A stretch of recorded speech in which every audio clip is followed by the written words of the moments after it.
Yeah, I sort of, part of the reason my abstract came out so late was I really wanted to call this, why are we still using the HMM as a speech model?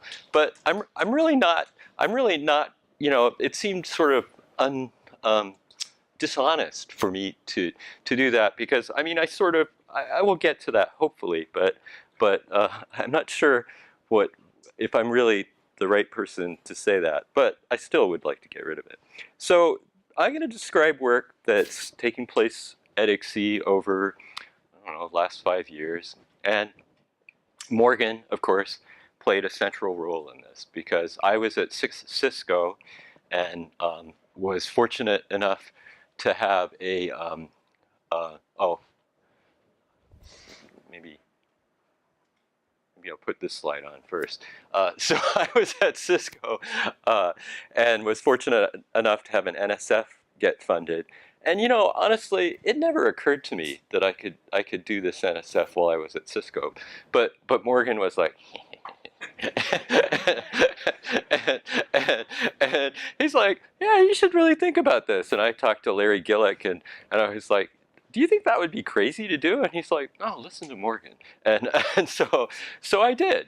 And and then we got some IARPA funding. You know, generally Morgan has been incredibly supportive of this project, and it's quite frankly one of the main reasons I'm actually at ICSI at this time. So now let me go at the beginning. So why are we using this sort of formalism? It's so I get confused about when HMM GMMs actually got started because you know this is I've only been working on this for 20 years, but you know we use normal models for marginals and neural net based marginals. We've been doing the same thing, but it's been within this HMM formalism, which makes these very strong assumptions. One being very, very strong independence assumptions, and the other being um, also very strong stationarity, and it forces you to choose a marginal distribution. And everybody's known from the outset that HMMs are very poor models for speech because both of these assumptions are violated. Yet Yet HMMs have resisted replacements for years and not for want of trying. I think everyone in this room has had a go at replacing the HMM at one time or another. So what we're trying to do is sort of quantify the way I think of it is we're looking at the data model residual, which is complicated. And in getting your hands around sort of understanding what this residual is difficult enough. And then to actually sort of quantify how it induces errors is also complicated because it's a very large space. So we've done this. Most of you have heard me talk about certain aspects of this before, and the talks that I've given about this, we use simulation to do this. So we construct pseudodata with known properties, properties that we can control. We feed that data to the model. We look at the response, and then we make inference based on that. And so these sort of simulations have been like sort of standard simulation from the parametric form of the model because the HMM formalism is generative, so it's easy to do so, or simulating via the so-called empirical distributions, which is resampling. And you will be shocked, but that's the only time I will say resampling. But I'm also going to describe work where we're doing more what I thought I was going to be doing from the outside, which is doing error analysis, a sort of form of exploratory data analysis of a very simple-minded type.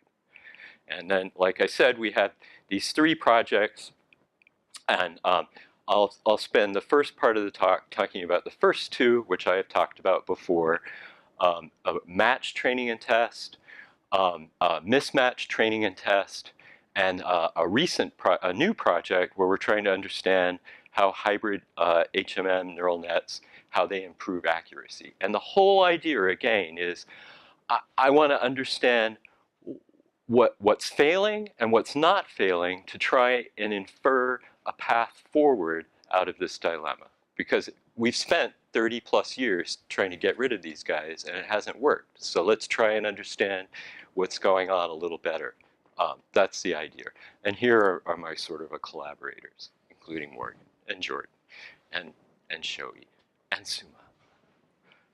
So this is boring. I won't spend any time. We're using small acoustic models. Most of the experiments I'm going to describe, they're not going to be a lot of numbers. Mostly it's going to be qualitative. Most of the numbers use small mixture models. That the size of the models depends on the data size. The baseline front end is the standard front end, or the default front end, an easy thing to beat. We use standard language models. The ICSI meeting corpus is an exception. We use a very large language model trained by SRI. And we use, we're using HTK currently. We will eventually, at part of this point, probably switch over to Caldi, which will make it easier, perhaps, for other people to replicate our results. We do have this sort of Python wrapper around HTK that we use for this stuff. It's called Plaster. I forget what the acronym is. So match, training, and test, you know, so that everybody knows what that is. But this corpora that we use for this are Wall Street Journal, Switchboard, and the ICSI meeting corpus. You know, the basic idea is training and tests. They come from, there's no intentional mismatch induced here. Of course, a large corpora like Switchboard, there is a little bit of sort of variability, but that's not the sort of dominant effect. But in the matched case, the results that we saw are consistent across all of these corpora. And it is that the independence assumptions are the sort of root cause of almost all the errors at a sort of high level. And that moreover, the discriminative training, MPE in this case, is somehow indirectly sort of compensating for these assumptions.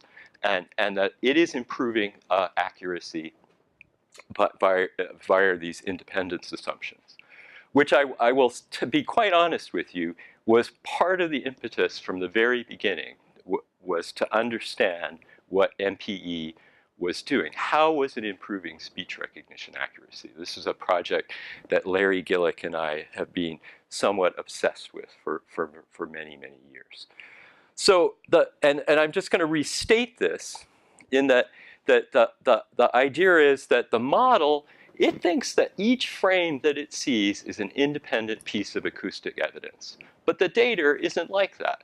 The data, there's variable amounts of information that comes in successive frames. And this variability, due to statistical dependence in speech data, this variability is a huge problem for the HMM. And it is the root of why MPE is succeeding. And it is something that a better model ought to be able to leverage. Because the point is, imagine, so you're in a vowel, right? And so you have these frames that ought to be very, very similar. The HMM, that derails it because because you have very strong dependence in that data. But yet, that should be a clue to the phone's identity, that you've got one frame of information and then the rest of the frames, they don't give you very much. And then you transition into something else and you get another piece of information. So that should be a clue, but it's not. It's what causes us all sorts of problems. So this is my naive, I'm incredibly naive about things, but this is very important. So now let's talk about mismatch. So here we leverage the ICSI meeting corpus. So there are these two sort of channels. There's the close microphone channel, and I always get this wrong, but it's a near field channel and a far field channel. The far field channel is from the distant microphone. If you listen to these channels, you know, you can tell them apart as a human, but you know, it's like these are not wildly different channels, right? And in particular, the distant microphone channel, I mean, it's sort of shocking why it is so problematic for a recognizer. Not really, but as a human it is. So the mismatch problem, we use near field data to train the models and far field data to test the models. And then we ask, are the independence assumptions still the entire source of the problem? And I'll tell you honestly, Morgan was like, he's like, this is going to be really good. And I'm like, because I thought for sure it would be the whole problem, but it wasn't. And this is another example of Morgan sort of like choose my soda. So in the matched case, it's like this story that I was sort of saying. Dependence is the whole big deal. Now with a mixture model with 8 components, it's still about 75%, but now we have this new factor, and can we identify it? And the answer is yes. So, and this isn't surprising. It's probably only surprising to someone like me, but the reason that we can identify what this problem is, and there is the MFCCs, they weren't designed to be invariant to sort of channel transformations, but in this particular case, we can show that the transformation, which is some complicated nonlinear transformation between these two channels, is inducing a large proportion of the errors. And like I keep saying, this transformation is hardly noticeable to humans. So I feel obligated just to say a little bit about this. I don't know how well I'm going to explain it, but the basic idea is what you want to look at is the separability in the matched case. So by that I mean you simulate data from the model, and you simulate independent test data from the model, and then you recognize it. And that error rate gives you an idea, an approximation to how separable that problem is. And so low error rates means the problem is essentially separable. Large error rates means it isn't. So what we observe is the near field models, when they recognize near field simulated data, there's virtually no error. And the same is in the case in both matched cases, that's the same thing. So the near field data, the data itself, is essentially separable by a near field model, and so the far field data. But when I look at the far field data through the eyes of the near field model, all of a sudden I have this huge problem. So the way we have set this up, the only explanation, and this is the part you have to believe, is that there is an invariance problem between these two channels. You should, Hari Parthasarathi, I think he's such a good fellow, but I think I tortured him getting this right, because getting all of the details so that you could say to close approximation that these two, that the transformation between the feature space and the model space were essentially the same, was a really, really hard problem. And the paper that he wrote about this sort of gives you an idea about what they are. And here are some of the sort of problems. And there were it took forever to get this right. But when we did, so the point of this slide is we got it right. So now can we look at other sorts of front ends to get information? So this is something that Shoei, who's in the audience, has done recently. And so we take this essentially test harness, and we can ask for one simple, one a little less simple neural net-based front ends. How do they perform on this task? And what are their sort of invariant properties? And so the first one is just they're both bottleneck features. Derived from deep neural networks. The first one just uses MFCC inputs. The second one is more interesting. We take the power normalized spectrum, we feed that into Gabor filters, and then we feed that into the inputs of the network. And now, so it's important to know that the power normalized spectrum was designed to be more robust to this kind of transformation. And we use tandem. So, so what we see is that the plain old neural net, it does better on the matched condition. All right. So, and that's not surprising, right? It's sort of trained. This is what Hynek is talking about. Lots of people have talked about this. You train a neural network on one type of data, it's really great at learning about that data. And the training methodology has improved immensely. And these are deep, so of course it's going to be good. But it is true. Well, on the mismatch case, they had the original features and these bottleneck features, they get about the same performance. But what's amusing, and again, not surprising, is the neural net-based features are less invariant than the original ones. The win that they got from learning about the data, they totally give up because they learned properties about the near field data that just do not translate to the far field data. So, and this is related to what my colleague Hynek has been saying, and Morgan. So now, I don't know what to call. I hate letter acronyms like this, but I'll just say the power normalized spectrum dudes. They're a little worse than the bottleneck features on near field. They're basically the same on the matched far field, but they're much better on this mismatch condition, right? And more, so there's a relative 17% word error improvement.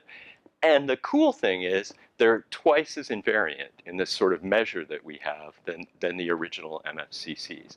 Whereas the straight bottleneck features, they were much less invariant than the original ones. And so this is a really great example of intelligent feature design, because you would expect that the PNS-based features would be more invariant. You don't know for sure, but you would expect that.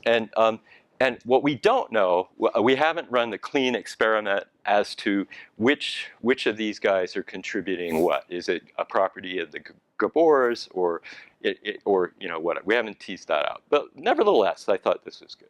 So if I had to stop now, I would feel happy, because this is something that makes Morgan happy. This is something that makes Hynek happy. Now I have to try and make Hervé happy. How's that sound? So, but to do so, I have to be like Hervé and actually hurry. So now we have a new project. And so why are neural networks they're so good? What is it that they're doing? That's what we're trying to understand. So we're going to start with tandem features. So the tandem features, so instead of trying to work in the whole framework, we're just going to work with features and feed them into the standard HMM, GMM formalism. The neural networks for these features are simpler than the ones I described before. They do phone classification, like the other ones did, but they use 3 hidden layers, and they don't use a bottleneck. The lack of bottleneck is the only thing that is a little feature. So here is an obvious hypothesis that the neural network, it's learning to classify phones. It's taking a large window of data. So it's becoming a sequence classifier. It's learning how to take information in that sequence and predict the posterior distributions. I mean, that's a really good idea. And so the presence or lack of dependence in this data, in this sequence, it can leverage that information because it's there. And so in HMM, so the way I'm thinking of it, in HMM, GMM that's leveraging those features are providing a sort of wall between that window of information, and it's getting, like, is there information in there that's based on there or not? And so it has access to this temporal information without the penalty of having to look at frame by frame by frame, which is killing it. So and I think it's possible that this is an odd data-driven sort of analog of linear predictive or even segmental HMMs that people have tried to hand build for years, which is it was a great idea, but it didn't work. So that sort of builds on what Mari was talking about, all these things with language models and things. So, and again, just to hammer a nail, the HMM, GMM, it looks at one frame at a time, right? And every time you get it gets hammered by seeing these sequential things of frames. So the one potential problem is that this frame formalism, this tandem formalism, it's still using the HMM. And one of the downsides of using this large window is that when I do a step, the next window is going to be pretty similar, probably even more correlated than the other thing. So there's this sort of balance between these two things. And so the question is, how can we understand, how can we get a handle on this? And this is the sort of thing that, so this is very, so I should have said from the outset that I'm working with some of this is speculation, and some of this is new results that we are just sort of digesting and trying to figure out. So, I'll tell you honestly, I thought that the dependence, that how these network-based features worked would depend on the phone identity. I thought for sure that you would be able to find classes of phones where they work great and other places where they didn't work so great. But it's not true. So it's just not true. So and there could be a lot of reasons. I suspect that what's happening is that that some phones it's able to exploit that information, but those are the same phones where the resulting features are highly correlated. So how can we get at that sort of how can we sort of tease out this sort of and do this kind of analysis? So does the improvement depend on the phone examples length? And how can we quantify the cost of these features? So what we're doing is we're constructing two classifiers, two phone classifiers, dumb ones. One just uses GMMs, so it just does frame classification without knowing anything about temporal structure. The other one, it uses the HMM, so it knows what the HMM knows about the temporal structure, but it still does frame classification. But it doesn't know about words, it doesn't know about dictionaries, it doesn't know about language models. So what we want to do is we want to examine the relative improvement of going from this dumb GMM classifier to a slightly less dumb HMM-based classifier, and study how the accuracy changes as you move along an example, because they're problems at the boundaries, because we're using ground truth is derived from alignments, right? And so it's kind of tricky. There's going to be and it's obvious that there are problems with these ground truths. So, and study also how the accuracy varies with example length. And we'll compare two pairs of these classifiers, one using MFCCs and the other using the neural net-based features. And again, the GMM MFCC-based classifier, it gives us information. It's mostly there to give us information about what's going on at the phone boundaries. The alignments were obtained from an MFCC-based guy. And so, forgetting about if there weren't problems with ground truth, the accuracy should be pretty uniform in an example, modulo things. But in fact, the accuracy looks sort of like what you'd expect. It's worse at the boundaries. It's sort of flat at the top. And you can see where the kernel of the true phone sort of exists from this. And I call that boundary reliability. So so what we compare is the relative improvement going from the GMM to the HMM from MFCs to these neural net features. So here you should know, of course, remember that the HMM we're using standard HMMs which don't allow skipping. So every hypothesis has to have 3 frames. So that's the minimum example, right? So that's another reason why the alignments aren't going to be so hot. But so the median duration of these phone examples is around 5 or 6, something like that. And so for short phone examples where they're less than 10 frames, which is way more than half of the examples, the HMM helps the MFCCs the most. Okay, so and the peak is around 27%. So yeah, and the example length increases, the HMM's advantage over the GMM decreases to about 10%. So the HMM is always helping about 10%, but the peak is around 27%. And the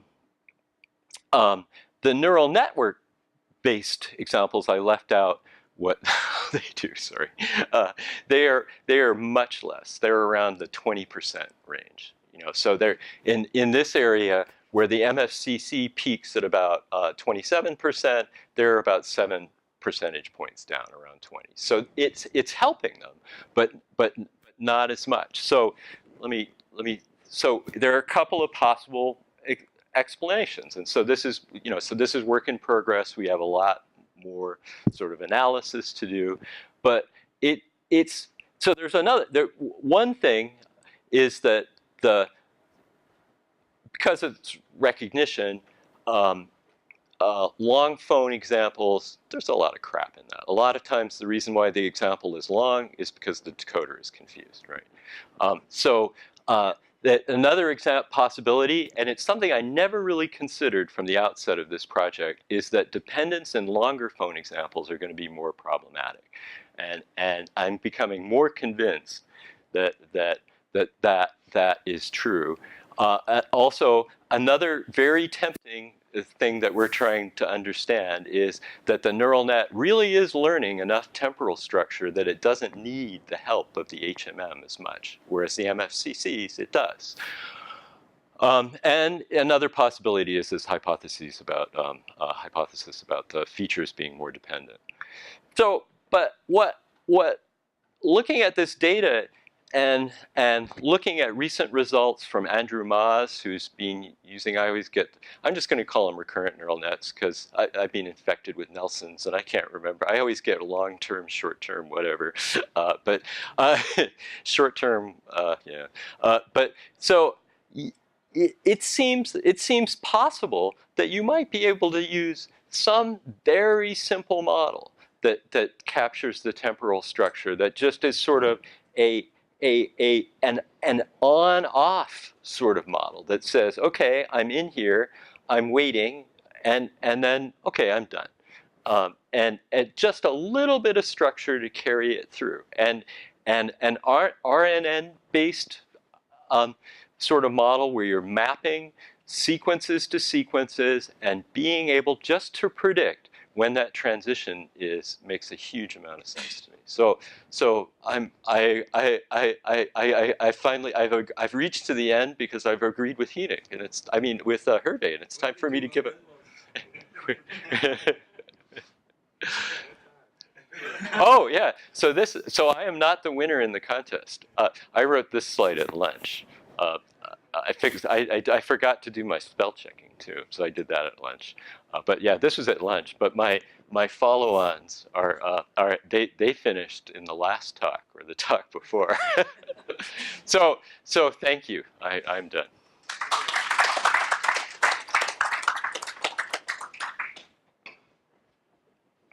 Yes. I'm surprised when you said that the long phonings were problematic because there was less independence.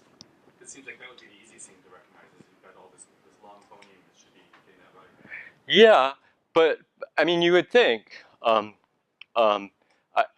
I agree, but I think that what's happening is that, well, first of all, most of the phones are not long, right? And so these phones are outliers for for a variety of reasons. So here is another hypothesis that I should have also said that I forgot to, is that it could be that the HMM, what I'm trying to allude to is I think that the HMM, for all of its problems, it's working well on very, very short phones where so I probably didn't make this point clear. It is forced to use 3 frames. Everybody does something like this. So effectively, those first 3 frames doesn't matter about the independence assumptions. It is there. So it cannot be crippled at those guys are there whether they want them or not. And this is also part of the root of the idea is that the HMM, the way we use it, this simple linear structure, it is already sort of the case that it's okay for the first 3 frames. So it's those next 3 frames where it sort of gets really problematic. And that's so that's very amusing, right? So I don't know. Brian, then you. I'll find my inner faculty member. Brian, then Dan, then Mari. Okay.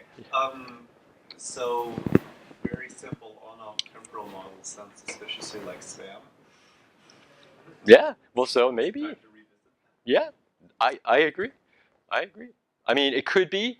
I think again, that the fact these posterior distributions are so good now. Maybe it's time to revisit a lot of really simple things that just couldn't work before. So I find that very compelling. Dan. My HMM vendor tells me this is not a problem because of adaptation. Mm-hmm. You weren't doing adaptation in this stuff, right? We did. Are you talking about with features? Yeah. Yeah. So with features, we did do experiments, not with the PNS Gabor and all that sort of stuff, but the earlier work with Hari and Shoei was part of, we looked at how well can MLLR compensate for some of these things, and it does pretty well, but it doesn't solve the entire problem, right? And so we asked the question, how much can MLLR I curse MLLR and MPE improve the invariance of so these Kestrel features, right? And the answer is MLLR. It does a little bit, but not so much. It's not the invariance. It's the problem with the problem with the independence assumption, which is that you're a bit off center in your distribution, and then you keep saying, oh no, now it's looking really really bad because that thing compounds. If you could shift it back to the middle of the distribution. Yeah. Well, and let me say something. I don't know if this is going to make any sense at all. That one of the reasons, if all we were recognizing was one speaker in one condition with one microphone and it was quiet, well, the HMM would probably be fine because there wouldn't be really statistical dependence. But that's not what we do. Is we throw together a whole bunch of speakers, and so these distributions get far, and so it takes very little sort of movement to sort of, so the movement that would look like sort of statistical variation actually, well, it looks more like dependence, right? So does that, and so MLLR in a funny way, I agree, can sort of indirectly sort of compensate for this dependence. But we did not test that. Yes? So I have a comment to Malcolm and a question for you. So my comment on the long phone thing is one of the problems with the independence assumption is it overestimates the confidence. Yes. And so what happens is once you're wrong, you get really wrong. Yeah. You're very confident that you're right. Yeah. And so it can derail you. Exactly. That was sort of that's a very good. So I will just leave it at that because you were right. Yes. So an old experiment that I think SRI did was looking at you train on mismatch. You train on Wall Street Journal or some read speech, and you train on switchboard. You do much better in training in a mismatch condition if you train on the harder problem. Yes. So did you do the reverse? So you trained on the easier one. You trained on the right. near field and tested. Yeah, we did not do that. No, we did not do that. That's sort of interesting. Can you speculate? What do you think would About which part? The invariance? Do you think it would do better? Would you have less degradation in the mismatch condition? I know. I think, you know, you're starting from a much worse place. So, I mean, relatively, perhaps. I, I, so what, you know, my take on that experiment is what happens is you end up broadening the variances artificially, and that my take is, well, there are possibly better ways to broaden the variance, and that, in fact, that a lot of times people train, you know, that you can train local sort of models and combine them using, you know, these inverse transformations. I forget how you'd actually do it, but you know, it's analogous to sort of SAT, where you have a target and you try and map it back with some fancy transformation, like you know, some feature space transformation or model space transformation. But that's not an answer to your question, but I doubt it. That's my answer to your question. But I'm always wrong. Yes, the master. Yeah. So you kept pointing to the temporal independent assumption as the key one. Yes. So in that case, how do you explain that all the work that people have done for years, so including Mary with the segmental HMMs, Yes. autoregressive HMMs, who are really modeling the correlation, Yes. they all failed quite I, badly? I agree, but what I think that what so, and I mean no disrespect to anyone. I think that the tools were not in place to examine why they failed necessarily. I mean I think people worked. I mean, I would like to actually take some of these models and sort of analyze them. I think John and I, we had a long argument about it, and finally we reached a point, Yeah. kind of explanation of why those models don't work. Yeah. Actually, they work pretty well for stationary segments or long phonies. They would work better. Yeah. But by definition, as soon as you start modeling correlation, they do very well if the segments are correlated. Right. But in speech, there are many transition Right. segments where correlation is to hurt. Let me revise what I say. On one side, you lose on the other side. Yeah. Well, let me revise what I said. I think that especially the segmental models were. There were so many problems about, you know, so the estimation was really difficult.